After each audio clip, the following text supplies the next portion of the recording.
Bismillahirrahmanirrahim. Assalamualaikum warahmatullahi wabarakatuh. Alhamdulillah wassalatu wassalamu ala Rasulillah wa ala alihi wa sahbihi wa mawala, la hawla wa la quwwata illa billah. Subhanaka la ilma lana illa ma 'allamtana innaka antal alimul hakim. Rabbi shrah li sadri wa yassir li amri wahlul 'uqdatam min lisani yafqahu qawli. Ilahi anta maqsudi wa ridhaka matlubi atini mahabbata wal ma'rifata. Tsumma qala Syekhul Muallif rahimahullah ta'ala wa adaman nafa bihi wa bi'ulmi wa bikum fid-dharaini amin. Qala radhiyallahu ankum. Segenap jamaah Masjid Nurul Ikhlas yang dirahmati Allah, para pimpinan, para orang tua, para sesepuh dan ibu-ibu dan bapak-bapak yang mudah-mudahan dirahmati oleh Allah Subhanahu wa taala.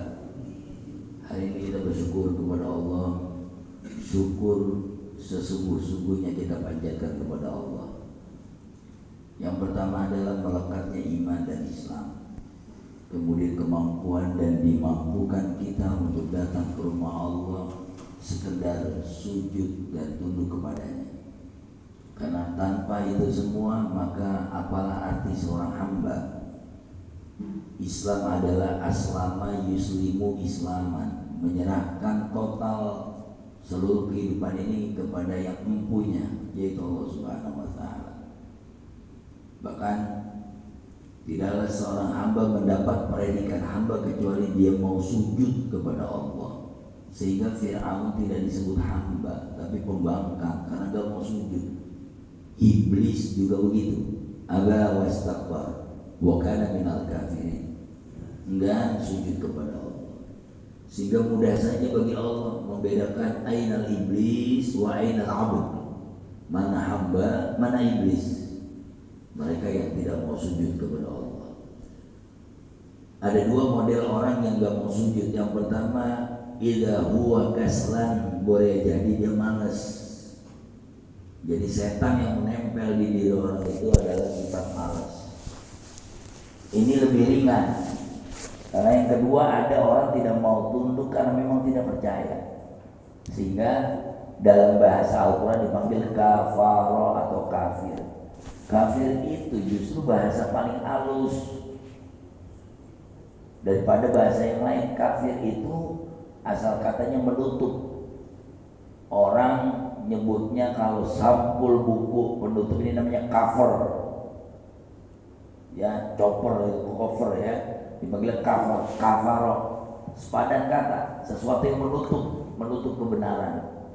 Menutup bahwa alam semesta ini diciptakan oleh yang maha segalanya, yang ada tidak akan bisa apa-apa tanpanya. Jadi yang kedua tendensinya lebih berat, mereka yang benar gak mau sholat karena memang tidak mengakui sholat.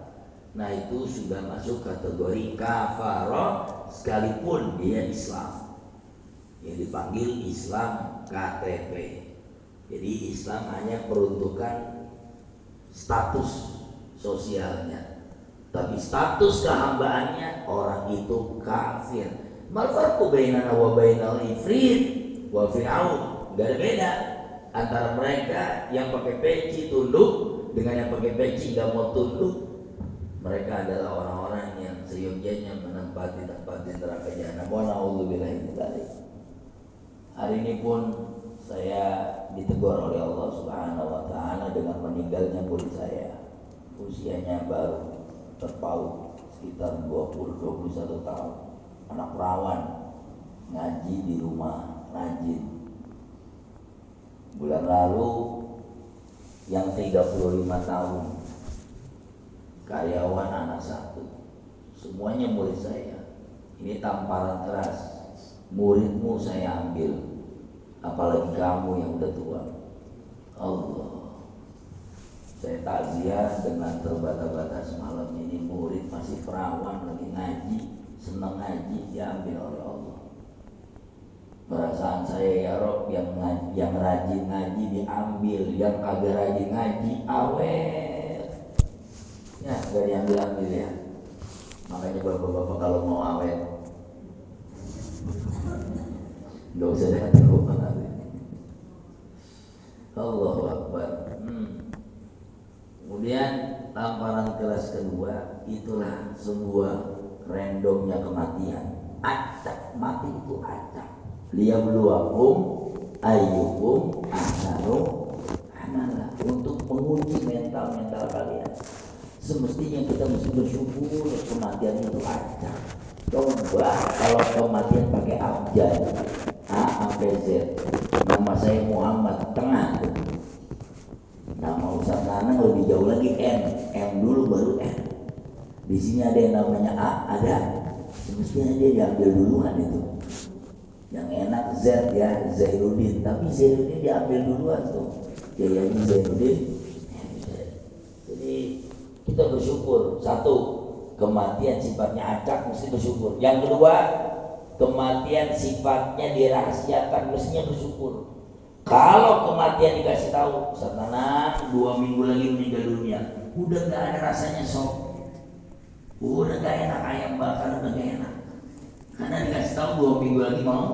Tanya terpidana mati yang ditaksir 2 bulan lagi ya tadi eksekusi. Apa rasanya makan di dunia?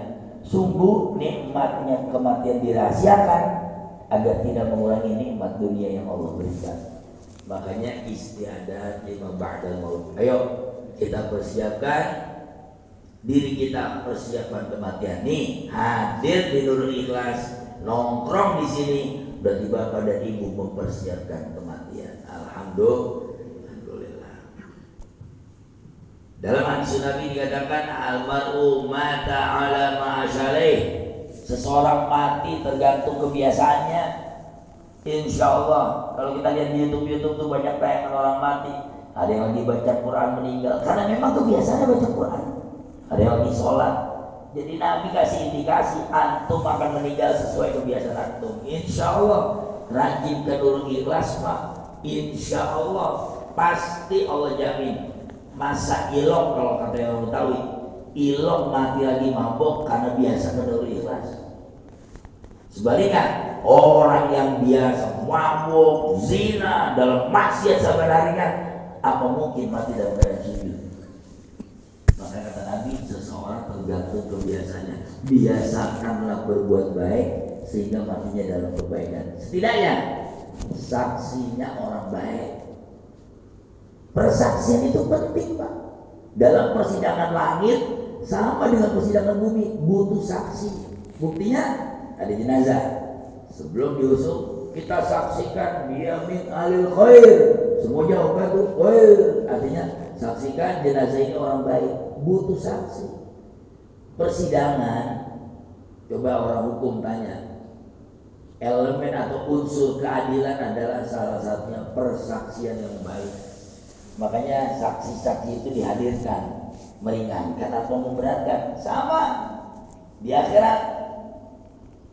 Mohon maaf, misalnya Pak Rosid meninggal, saya kan jadi saksi. Ya Allah, sepanjang saya bergaul dengan Pak Rosid, selalu omongan kami tentang masjid. Masya Allah, pasti karena kebiasaannya tentang itu. Saya pun meninggal, setidaknya ada persaksian dari bapak-bapak. Masya Allah, Ustaz Afif meninggal, setidaknya bapak-bapak tahu saya mengajar di sini. Itu namanya saksi yang baik. Jadi masih ada waktu kita cari saksi yang baik. Kan nikmat. Bu, nikmat banget Bu. Kalau kita meninggal ada orang bilang gini, ya Allah Ibu Haji Tuti, saya kalau ingat dia saya ingat masjid. Wih, yang diingatnya adalah masjid. Coba bayangin, saya kalau ingat Bang Ucup, saya ingat pancingan joran. Wah, ingat Jama Empang. Kenapa? Kebiasaan pancing. Kan hebat ya.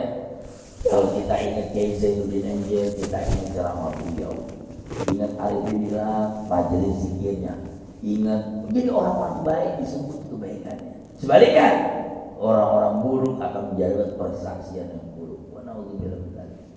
Jadi masih ada waktu. Ini adalah sebuah refleksi akhir tahun dan awal tahun agar kita mempersiapkan kematian. Sekarang kita hadir belum tentu. Makanya tadi Ustaz Nanang baca doa, Allahumma barik lana fi Rajab wa Sya'ban wa balighna Ramadan. Ya Allah, berkahi kami di bulan Rajab dan Syaban, sampaikan kami ke bulan Ramadan. Kenapa? Harap-harap cepat, jangan-jangan kematian mendahului. Sekitar satu minggu sebelum Lebaran, anak murid saya itu waktu tahun 2014 misalnya, karena saya baru punya anak satu.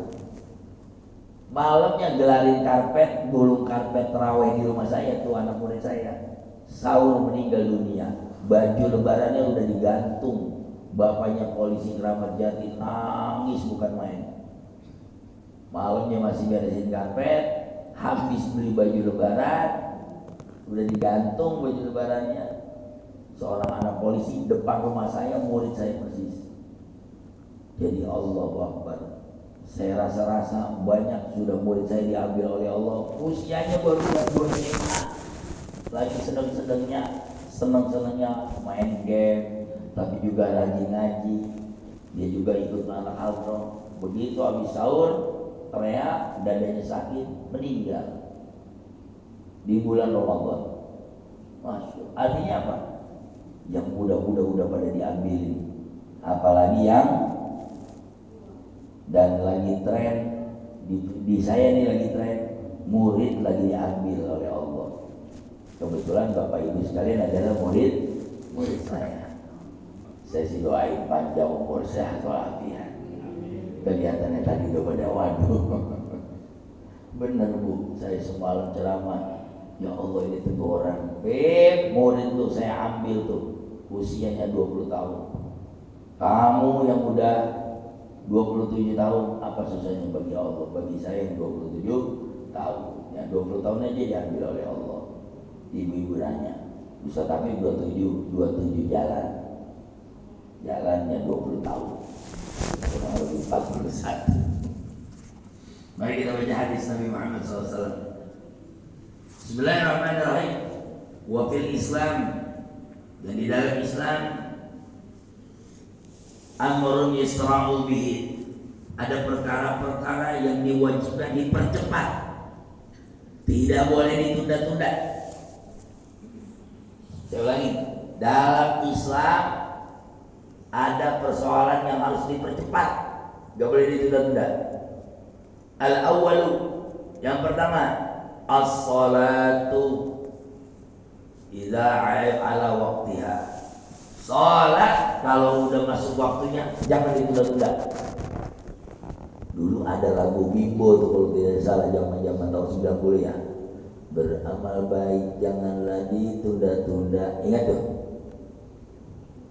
Ingat dangdut mulu. Nih, tulisannya tuh. Ajilu bis salati qoblal faut.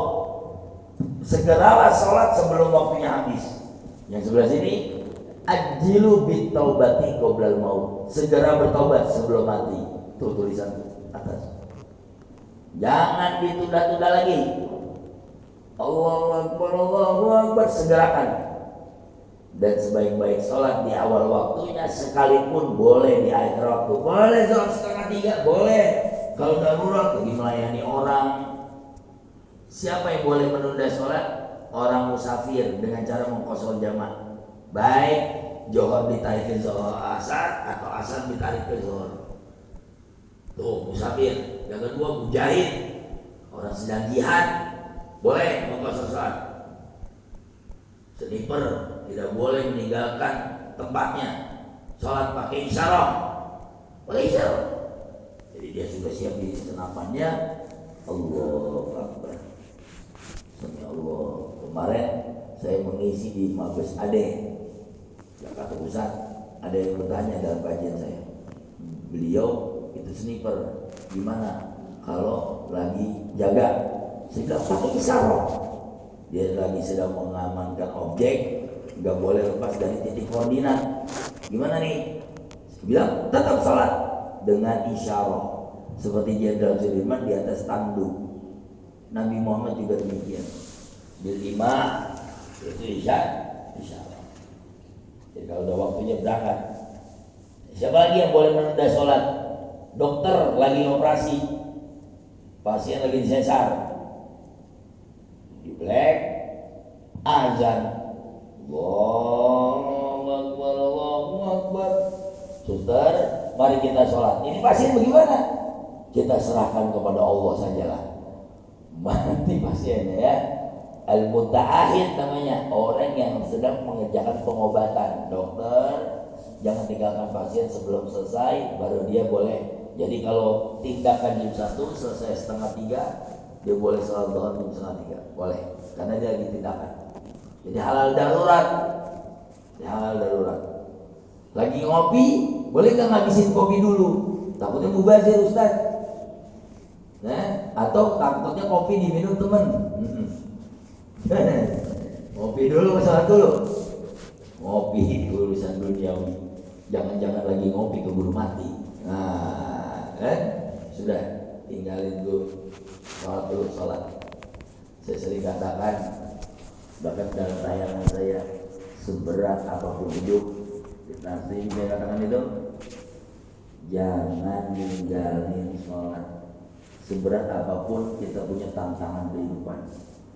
Sebagai sales marketing, target 10 miliar, berat. Sebagai orang yang mesti pencapaian, harus terjadi begini, arsitek harus terbangun ini, pemborong harus begini, berat target itu. Seberat apapun itu jangan tinggalin sholat. Kita ditolong ikhlas, yakin yang memberi rezeki adalah Allah. Berarti jangan lari dari pemberi rezeki. Aneh orang sekarang mah, ya, minta rezekinya bukan main, tapi sholatnya main-main.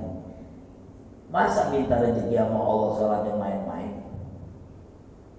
Sholat jangan ditinggalkan.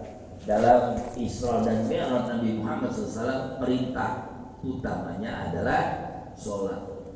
Perintah puasa Jibril turun, perintah haji Jibril turun, perintah zakat Jibril turun, mengatur pernikahan Jibril turun, 6.666 ayat Jibril turun. Tapi begitu satu perintah Jibril udah berani turun, Muhammadnya diundang ke istana. Beda itu tendensinya. Kepres diumumkan, Kepres dilayangkan, keputusan presiden dilayangkan suratnya. Beda kalau menterinya dipanggil ke istana, berarti ada hal yang darurat.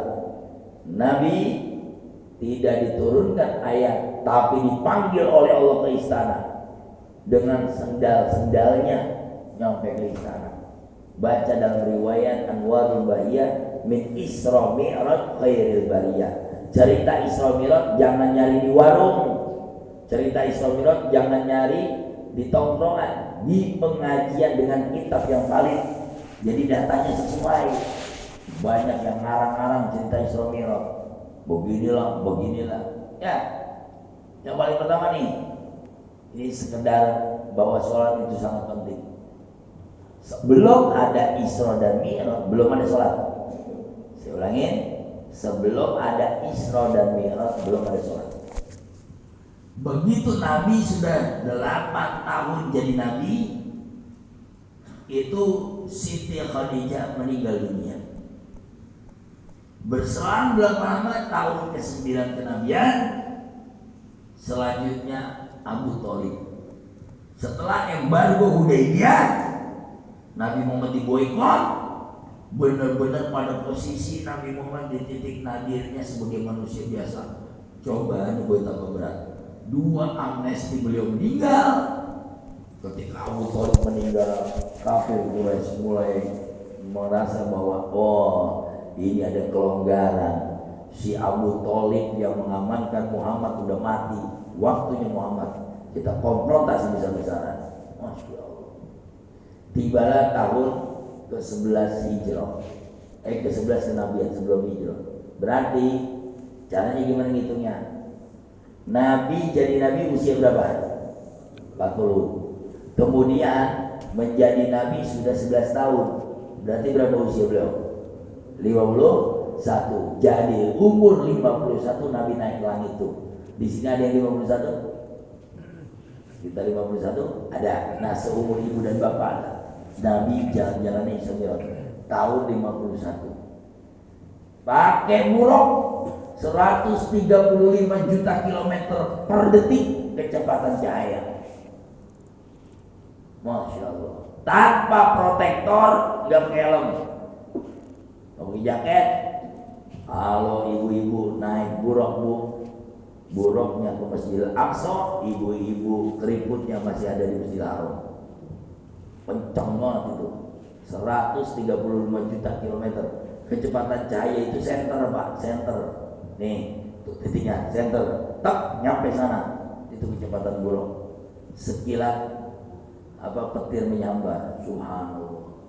Untuk apa? Meneguhkan iman Muhammad sebagai manusia. Beliau bukan punya batas sabar. Ingat, Nabi Muhammad gak punya batas sabar. Itu mukjizat.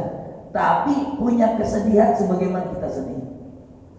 Khadijah istri tercinta meninggal. Catat ya, tidak ada istri sebelum Khadijah meninggal. Nabi gak poligami sebelum Khadijah meninggal. Jadi 7 anak laki-laki Nabi, 3 anak laki-laki dan 4 semuanya dari satu istri, yaitu Khadijah. Kan ada qasidahnya.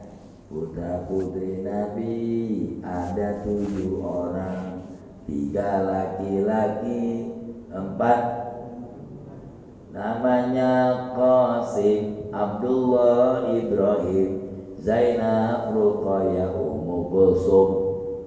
Coba Ummu Kulsum. Susi, nggak ada Susi di Arab. Nama orang Arab nggak ada Susi, Tuti nggak ada. Apalagi Natiyam nggak ada.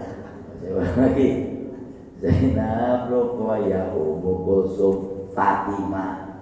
7. Jangan kalah anak TK. Itu kan lagu anak TK ya, putra putri Nabi. 7-nya dari satu, Siti Khadijah. Sehingga Nabi tidak poligami sebelum Khadijah meninggal dunia. Dan tidak ada anak dari semua istri Nabi karena semua udah menopause. Jadi ibu jangan larang suamimu poligami kecuali dia kawinin nenek-nenek tua, boleh. Oh, di kampung saya silakan yang mau poligami, ada Nyaro, Nyaiem, udah tua. Nah itu tuh kawin itu. Saya kira istri setuju. Ini masalahnya yang dipoligami nenek-nenek enggak, malah yang muda-muda. Baca sejarah Ummu Hafsah, janda anak Umar bin Khattab, terpaut 10 tahun dari Nabi Muhammad lebih tua. Oh, kemudian Ummu Maimunah, kemudian Mariatul Qibtiyah, janda anak 1 bangsa Qibti, terpaut 15 tahun. Seluruh yang dinikahi Nabi Muhammad nenek-nenek semua, kecuali 1, Siti Aisyah, anaknya Abu Bakar As-Siddiq. Baca sejarahnya. Jadi jangan main poligami itu di kampungan saya. Silakan kalau mau poligami, kasihan tuh. Adanya Aronya Iyam, adanya Soa, ya tua. Jangankan masalah dandan, pakai sendal udah gak bisa. Enggak, tuh pak ibu-ibu redo tuh.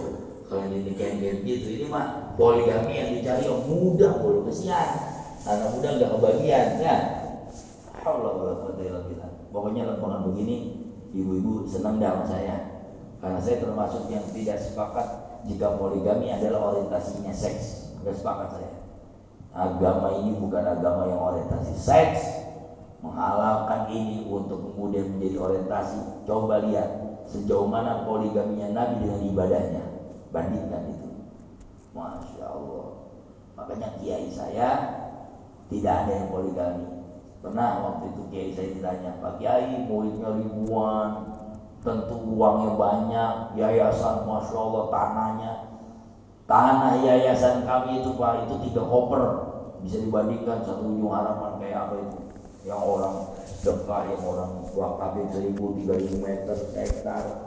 Tapi kata kiai saya, 1 istri saja bikin saya kagak hatam Quran. 1 istri saja bikin saya nggak bisa tahajud waktu saya di Kairo. 1 istri saja saya udah nggak bisa lagi melafalkan bacaan Quran setiap harinya 5 juz. Kenapa? Cukup repot dengan urusan rumah tangga, apalagi 2-3 istri. Di jawaban kiai saya itu. Artinya apa? Dulu waktu muda beliau kan tahfizul Quran, ya, Nurul Anwar LC namanya. Beliau setiap harinya 5 juz, 6 juz. Masya Allah. Begitu punya istri, punya anak, boro-boro yang dibaca al-hakumut mulu bawah karena banyak urusannya. Ya, silakan. Kalau antum bisa mau poligami harus yang lebih tua. Kenapa? Karena yang patut diayomi yang lebih tua itu. Ada namanya pemberian Zaid bin Harisah punya istri namanya Fatimah binti Jahash. Fatimah binti Jahash dinikahi oleh Nabi Muhammad, kemudian tidak berapa lama diceraikan. Kenapa? Untuk mengasih tahu bahwa anak angkat itu bukan muhrim. Jadi Nabi Muhammad punya anak angkat namanya Zaid bin Harisah.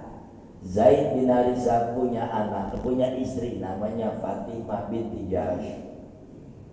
Ketika itu turun ayat Quran, Nabi Muhammad menikahi Fatimah binti Jahash karena Zaid menceraikan. Orang-orang bilang, Muhammad nikahi anak tirinya, gitu. Nah itu menandakan, catat ya, itu menandakan dalam Islam anak angkat bukan muhrim. Dalam Islam anak angkat tidak dapat warisan.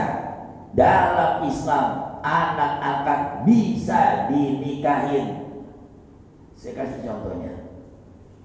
Tahu Ruben Onsu ngangkat anak laki-laki? Coba dalam Islam kayak gimana? Haram bu. Kalau ibu ngangkat anak laki-laki, dia cium tangan, itu bukan anak ibu. Itu hanya diasuh. Hak asuhnya beda dengan hak muhrim. Dia gak boleh berjabat tangan karena dia bukan orang lain, bukan anak kita, dia orang lain, tapi diangkat anak. Sehingga pada waktunya dia dewasa, maka jangan coba-coba anak angkat cium tangan sama bapak. Apalagi dia perawan, karena dia adalah orang lain. Tuh dalam Islam berantakan gak akhirnya? Karena tidak diatur dalam agamanya. Islam mengatur. Kalau bapak-bapak angkat anak, cukup biayai, perhatikan. Tapi bawa sebagai anak kandung gak boleh. Warisan aja gak dapat. Gak boleh, gak dapat. Anak angkat diwasiatin boleh, tidak boleh lebih dari sepertiga bagian, gak boleh. Itu hukum anak angkat. Banyak yang belum tahu. Anak angkat sudah gede. Nah, misalnya nih, saya diangkat anak sama Pak Rosid. Kemudian Pak Rosid punya istri, saya cium tangan, haram. Karena Pak Rosid mengangkat anak untuk dibiayai, diperhatikan pendidikannya, bukan sebagai muhrim. Dalam Islam ketat itu. Ini kadang-kadang anak angkat dapat warisan. Kalau gitu saya minta aja Pak Jokowi angkat saya anak, biar dapat warisan. Paham ya? Jangan, hukum itu gak boleh amburadul. Anak angkat statusnya tetap orang lain. Karena Nabi Muhammad menikahi anaknya, yaitu Fatimah binti Jahash. Falamma qada Zaidun wa tara zawwajnaka.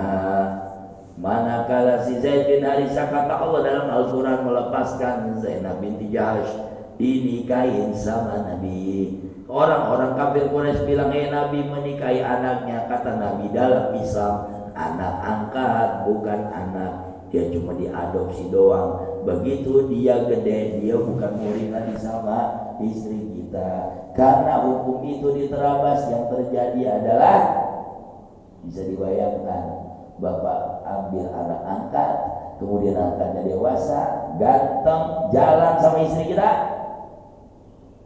Masya Allah, la haula wala quwwata illa billah. Ikutin Islam, Anda tidak akan sesat.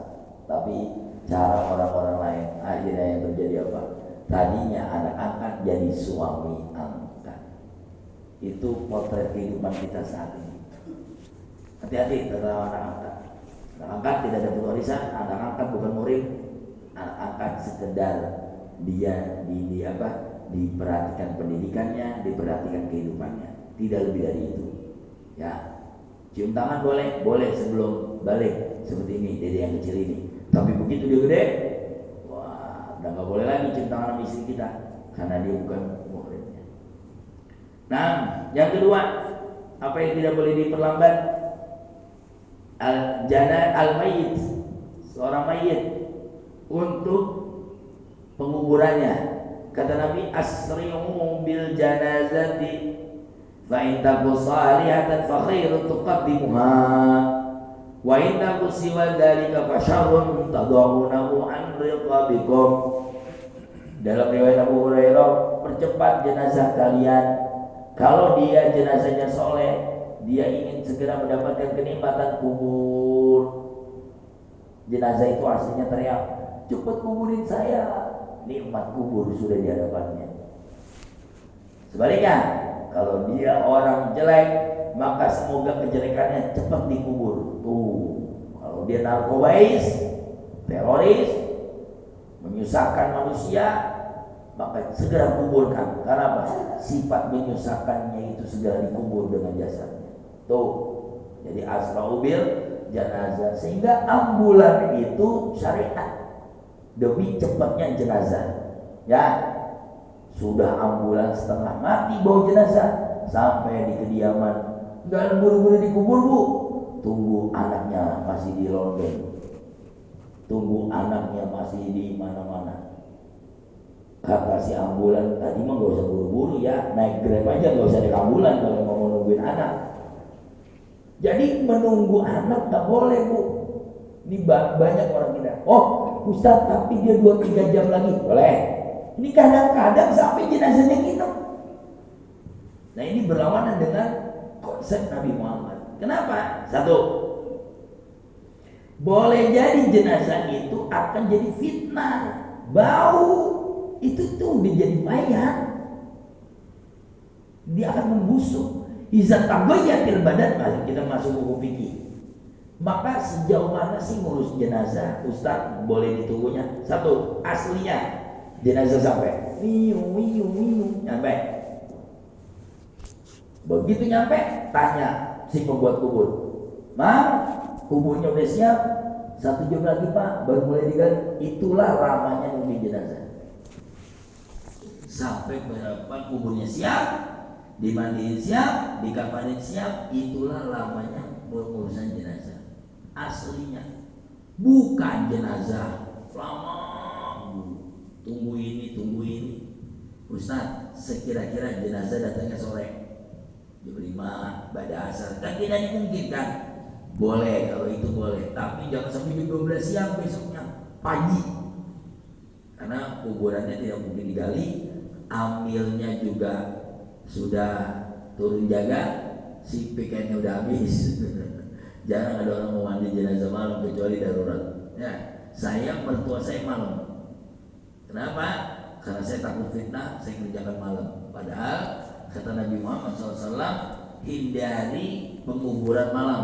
Di dalam riwayat Bukhari, hindari penguburan jenazah di waktu malam. Saya terkaget-kaget ketika baca kitab Azkar Nawawi. Imam Nawawi mentafsir hadis Nabi, karena malaikat malam lebih galak daripada malaikat siang. Saya mau tanya, satpam malam sama satpam siang galakan mana? Nah, kan? Kalau siang masih ketemu ibu-ibu, masih ketemu bojamu, ya.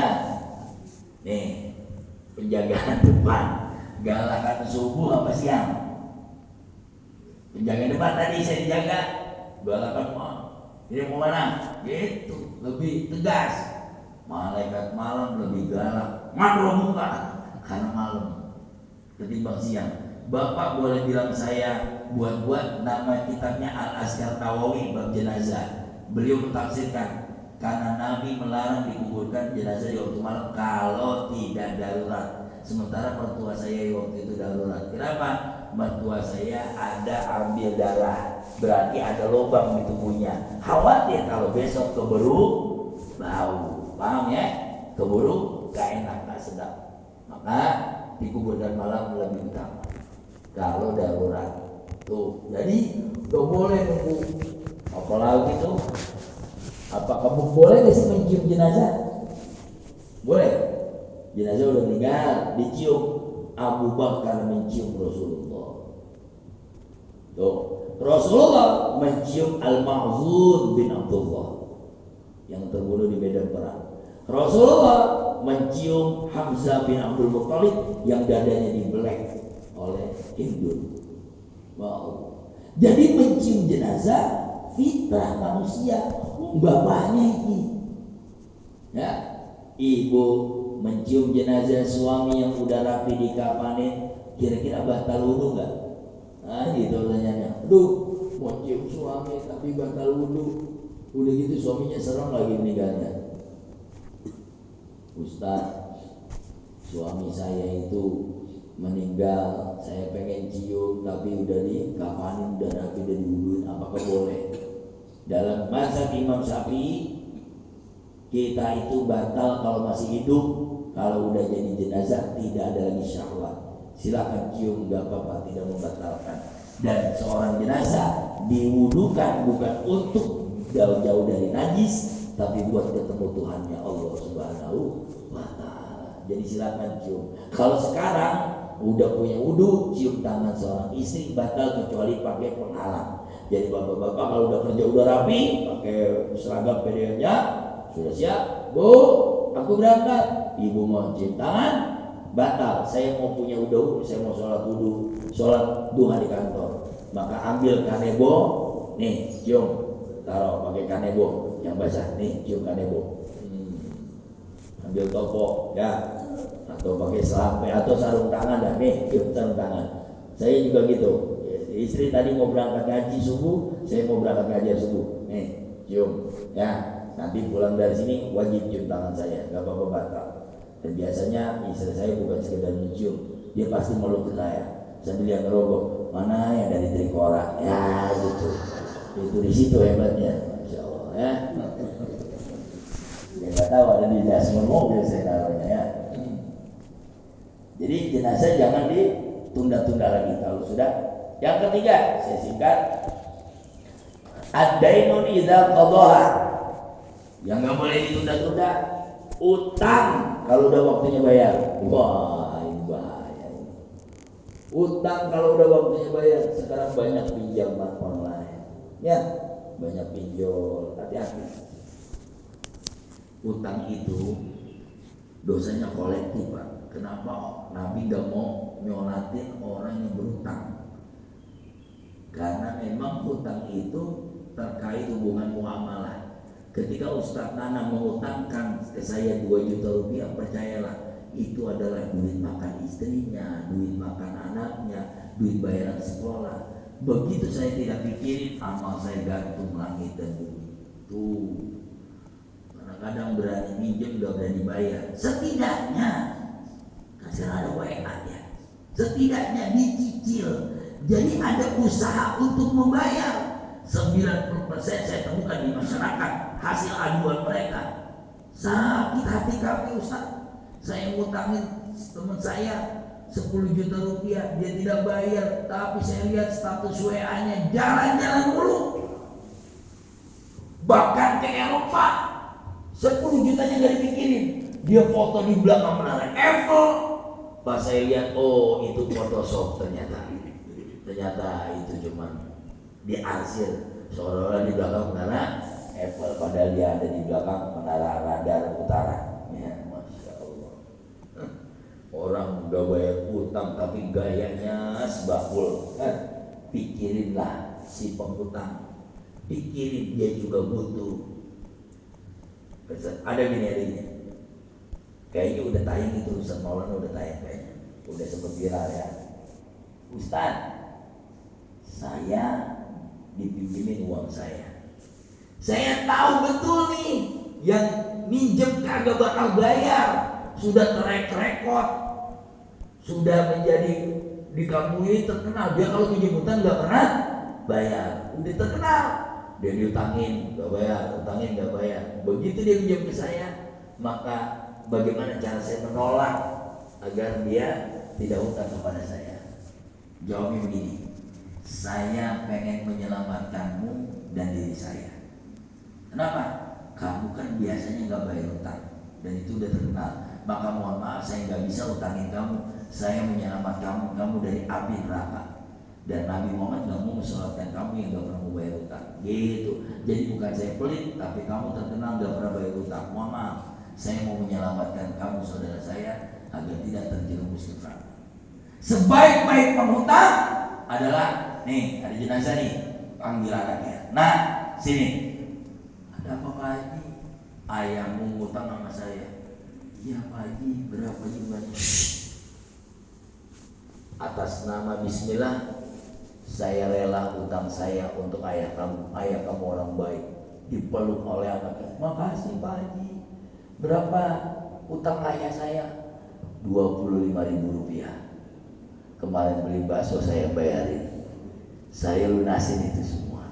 Saya redo buat beliau 25.000. Sebaik-baik pengutang yang menghalalkan utangnya. Kalau memang berkecukupan. Sebagai apa? Sedekah. Kan gini, ini jangan jadi dalil tukang hutang ya. Suatu ketika saya pernah nanya tentang hukum hutang kepada guru saya namanya Kiai Haji Muhammad Nasir. Guru, hutang itu hakikatnya apa ya? Muamalah bainan nas, hubungan antara manusia. Dalam Islam diatur. Kata guru saya gini, Bib, ini mohon maaf ya, ini rahasia kita ya di pengajian ya. Jangan disebut-sebut, karena nanti dalil disebut-sebut berutang. Jangan kamu pikir orang yang berhutang itu kemudian tidak membayar karena dia tidak mampu membayar atau dia memainkan hutangnya. Percayalah, kadang-kadang dia mengambil hutang kemudian dimatikan oleh Allah sebagai bentuk apa? Si pengutang gak pernah sedekah dengan cara diambil hutangnya menjadi sedekah. Bukankah dalam Islam ada 8 golongan yang boleh dizakatin? Fakir, miskin, amil, orang mu'alaf, orang yang dalam keadaan berhutang. Zakat fitrah perlu ikhlas kumpulin. Ustaz, anak utangnya 10 juta. Boleh gak nih zakat fitrah untuk membayar utangnya Ustaz anak? Dalam Islam 8 golongan. Satunya pengutang. Silakan dibayarkan utangnya. Boleh. Artinya jangan-jangan orang yang diutangkan karena gak pernah sedekah, akhirnya diambil dengan cara dihutangkan oleh Allah Subhanahu wa taala. Tiba-tiba yang hutang meninggal dunia dan tidak sanggup bayar kecuali keluarganya pasang badan. Itu adalah sedekah yang dipaksa oleh Allah. Guru saya ngomong gitu. Masya Allah. Bayangkan Pak, demi pelitnya kita Allah kirim orang tukang hutang. Karena saking pelitnya, gak pernah sedekah di Nurul Ikhlas, gak pernah naruh di masjid. Maunya di mall, duitnya cakep-cakep di mall. Lempengan di Nurul Ikhlas 5 ribuan udah kotor. Kadang-kadang ada selotipnya. Tanya bos masjid manapun, pasti kalau ngitung duit kapalan, duitnya berkotor. Tapi lempengan yang cakep-cakep di mall, pakai QRIS lah, pakai inilah. Ya Allah, tidak berbanding Pak. Hutang kita kepada Allah karena gak pernah sedekah, itu lebih berat. Itu lebih berat di hadapan Allah. Jadi sebaik-baik pengutang, Pak Rosid sudah meninggal, Bu, kita ada 200.000, ya, Bismillah, sedekah lah. Ya, bilang ke keluarganya, saya diutangin, maka saya niat untuk lunas saja Pak Rosid.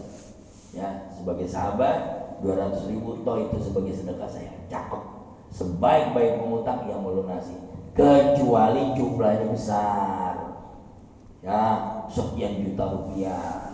Ya, Masya Allah. Kecuali jumlahnya sampai 271 triliun.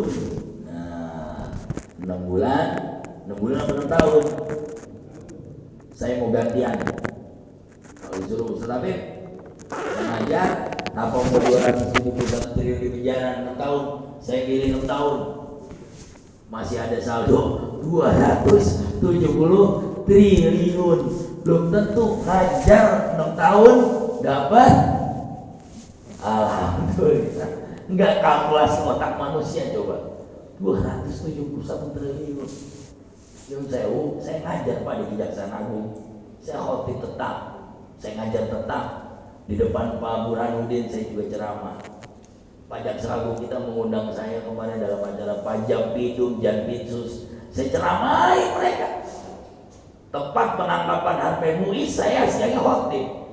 Jaksa itu nangkap hakim di Surabaya. Pernah dengar kemarin tuh? Ya, seorang hakim ditangkap oleh tindak. Ini kan udah bukan wilayahnya sebetulnya. Jadi hukum Islam itu di hukum Indonesia itu tumpang tindih. Nah kita punya suara, kita punya mulut, kita suarakan itu.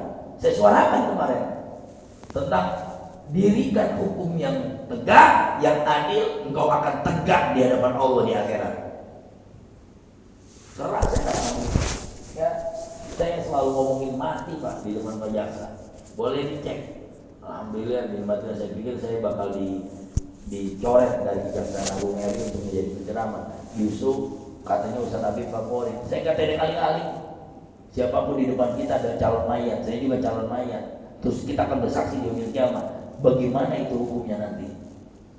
Di mana nurani masyarakat? Masya Allah. Ya, 271 triliun cuma 6 tahun. Saya yakin Ustaz Nana mau ganti ya. Masih ada 270 triliun Ustaz Nana. Bisa nikah 4 sekaligus itu. La haula wala quwwata illa billah. Astagfirullah. Allahumma na'udzubika min adzabik. Semoga Allah hindarkan kita dari rezeki begitu. Nah, ya. Jadi 3 tuh. Salat bila sudah waktunya. Yang kedua, apa tadi? Jenazah bila sudah wajib dikuburkan. Yang ketiga adalah utang bila sudah waktunya dibayarkan. Al-Fatihah.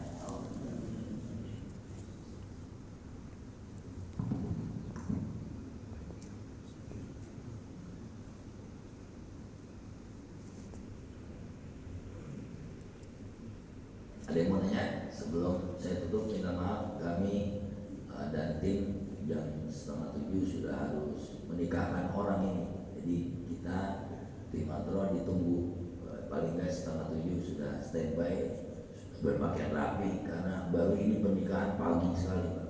Ya mungkin penghulunya kepagian kali ya. Bayangin 6:30 udah harus standby. Saya bilang Masya Allah ini penghulu kayak apa nih kalau 6:30 kita urusan, atau mungkin selamatan. Jadi saya diminta ceramah duluan sebelum terjadinya akad nikah. Barangkali ada yang mau bertanya seputar masalah beberapa hal yang menjadi kajian kita hari ini. Mangga.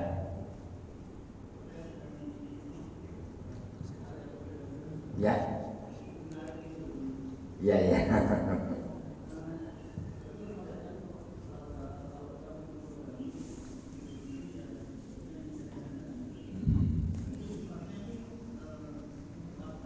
Enggak. Karena kalau kita melihat sejarah istri-istri Nabi mungkin juga yang lebih muda juga selain Aisyah, mungkin kita bisa melihat dari Hafsah binti Umar, kemudian Juwairiyah binti Harits, yang itu usia juga lebih muda daripada Nabi.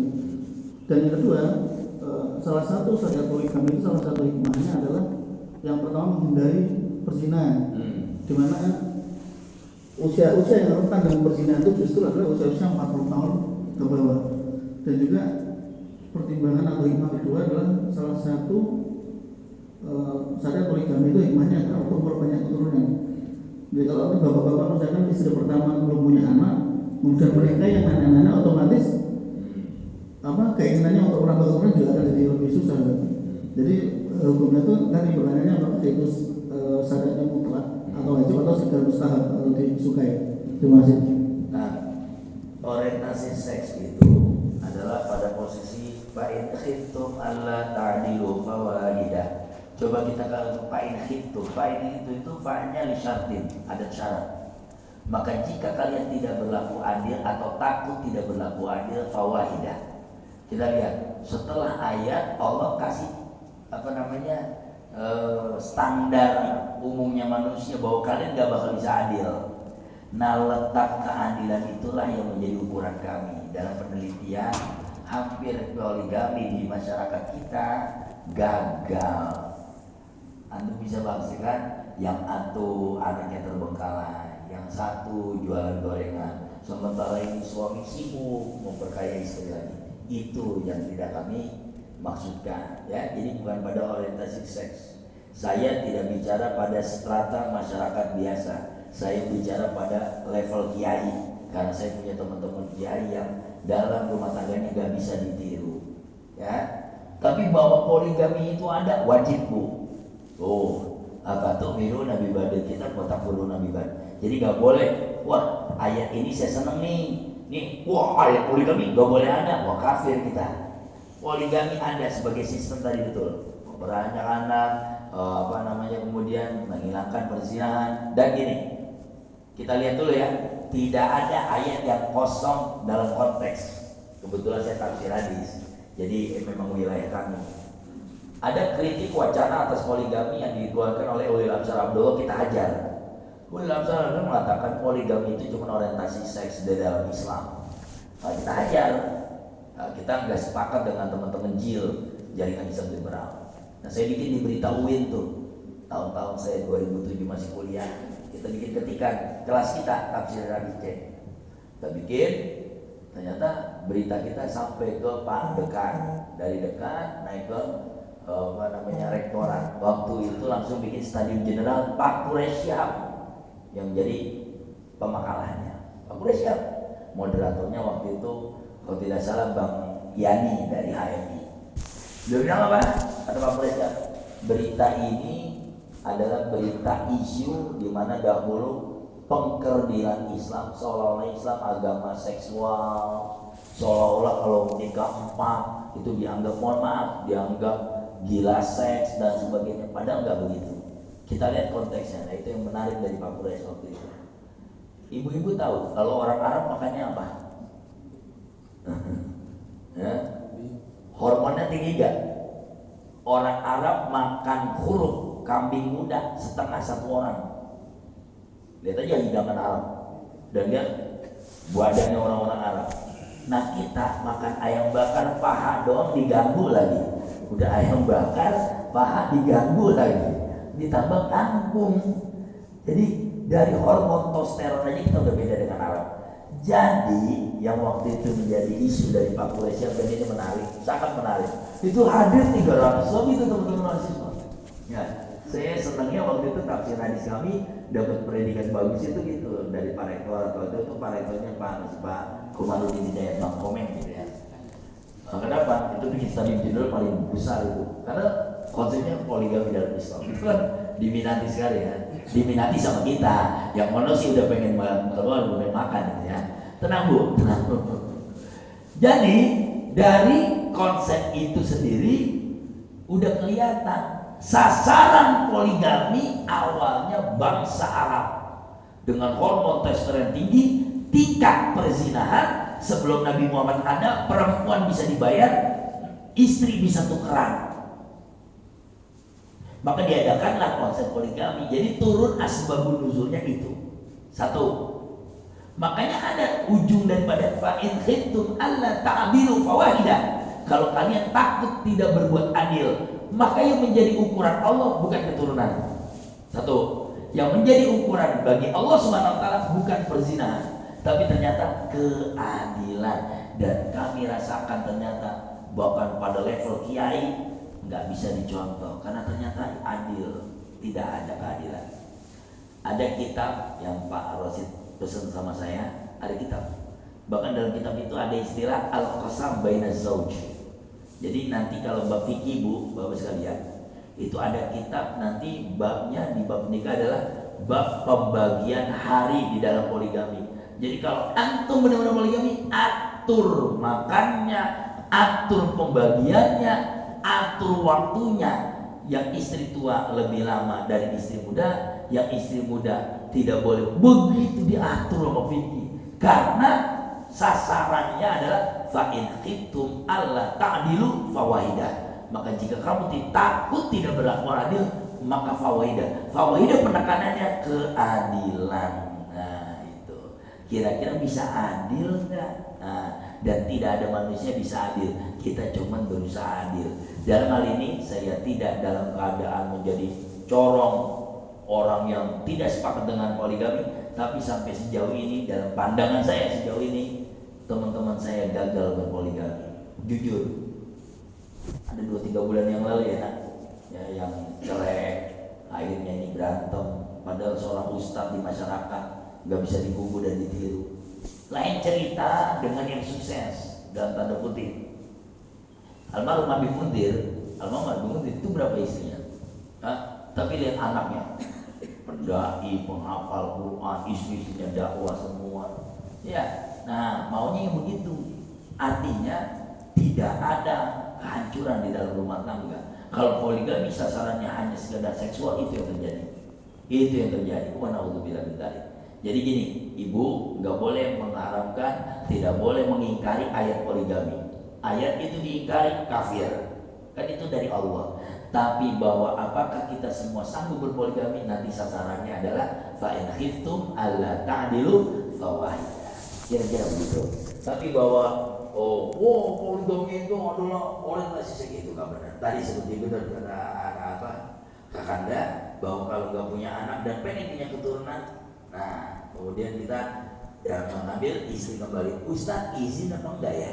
Dalam Islam tidak perlu izin, tapi hukum Indonesia sangat bagus.